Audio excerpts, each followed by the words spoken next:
So the recent California fires are very strange and suspect, to say the least. We have specific areas being burned, like energy was being directed at certain things. In drone footage of the aftermath, we see houses completely obliterated and turned to ash while the surrounding landscapes and trees are totally fine. Here is a clip courtesy of Serbian Conspiracy. I'll put a link in the description. You'll notice here that stores and restaurants are wiped out while other things are still in perfect shape. Other buildings are fine, trees are untouched, but specific structures are just devastated. You gotta ask yourself, what's up with that? How did the fires get to these certain buildings but the surrounding areas, including the parking lot, look normal? Is this the result of direct energy weapons? Ranged weapons that inflict damage on a target by emitting highly focused energy? The answer is most likely yes. But most people believe that these kind of weapons are just science fiction, due to movies like Austin Powers, for instance. Ladies and gentlemen, we're about to begin phase 2 of our evil project. Or is it phase 3? I don't know phases. Anyways, this is the phase in which we put a giant laser on the moon. As you know, the moon rotates around the Earth like so. When the moon reaches its appropriate lunar alignment, it will destroy Washington, D.C. Anyways, the key to this plan is the giant laser. But in reality, these direct energy weapons are admitted to be real and are documented.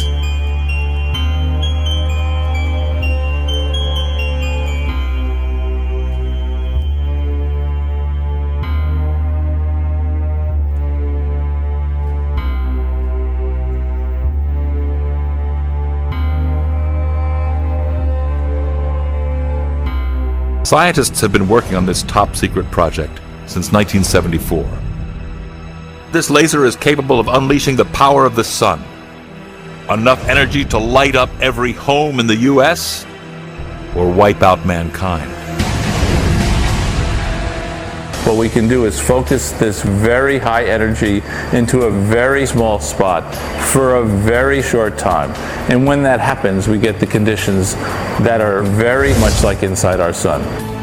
So you hear that? Now let's watch a clip from YouTube channel In Truth by Grace. Link will be in the description, of course. This is not a carbon fire. This is the only fire in the whole wide world that's considered a forest fire where the forest did not burn. The forest didn't burn here. All the glass melted. All the structural materials that used to be a house have disappeared. They have disappeared. You have a couple of bent poles here, a couple of poles that are bent, but you have absolutely no materials. The houses have not fallen. The houses have disappeared. The materials of these contents of these houses are gone. Let's listen to what they have to say here. She's going to talk a little bit about it. Well, first, let's go here. I want to show you where these fires are. Because if you're like me, you didn't know that there were 14 separate fires. How did 14 separate fires start over such a wide area? You guys, this isn't normal. This is not how it works. These homes didn't fall. These homes didn't burn. These homes disappeared. There's nothing left. There's not even a toilet bowl or a bathtub. This is one of the cars or trucks or something that was in this fire, and you'll notice that the glass here, which has a melting point of between 2,600 and 3,000 degrees Fahrenheit, okay? We're talking forge, foundry, furnace temperatures to melt this glass. Glass does not melt on its own, guys. Open air fires do not create this kind of complete combustion of the materials, all right? How do they create a laser with such devastating force? By assembling an array of 192 lasers and aiming them at a single hydrogen pellet the size of a BB. These 192 lasers are linked together by a twisting jungle of tubes that snake through this mammoth 10-story structure, which is the length of 3 football fields. The plan is to fire all 192 laser beams at once. Each beam starts out low-powered, about the size of what's inside your DVD player. But as they pass through the complex maze of tubes, they merge into one super beam.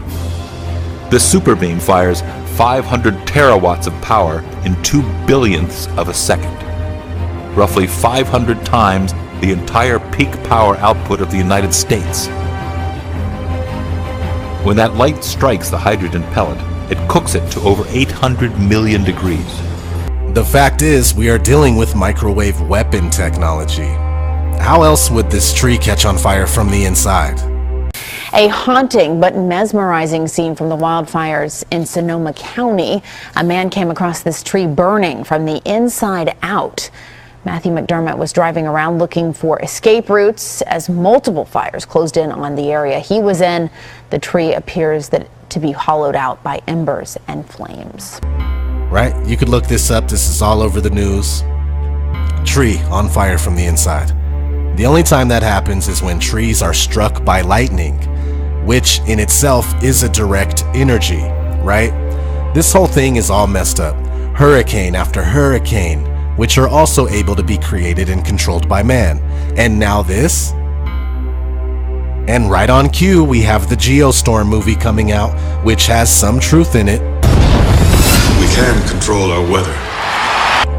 But it's mostly outer space reinforcement propaganda. The Senate committee will now hear from Jacob Lawson, Climate ISS Chief Coordinator. May the record reflect that he was nearly 1 hour late. Yeah, sorry about that. I literally had to fly in from outer space.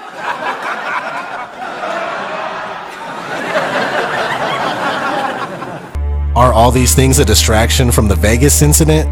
Probably. These days, everything seems to be a distraction from something else.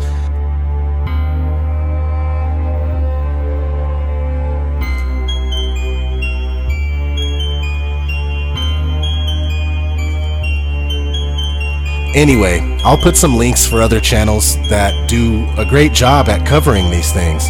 Check out In Truth by Grace, aplaintruth.info, my man Richie from Boston, of course, Leak Project, and yeah, there are many others. Salute to all the truth seekers, despite some of our differences. Stay vigilant and keep at it. Much love from ODD TV. I'm gone.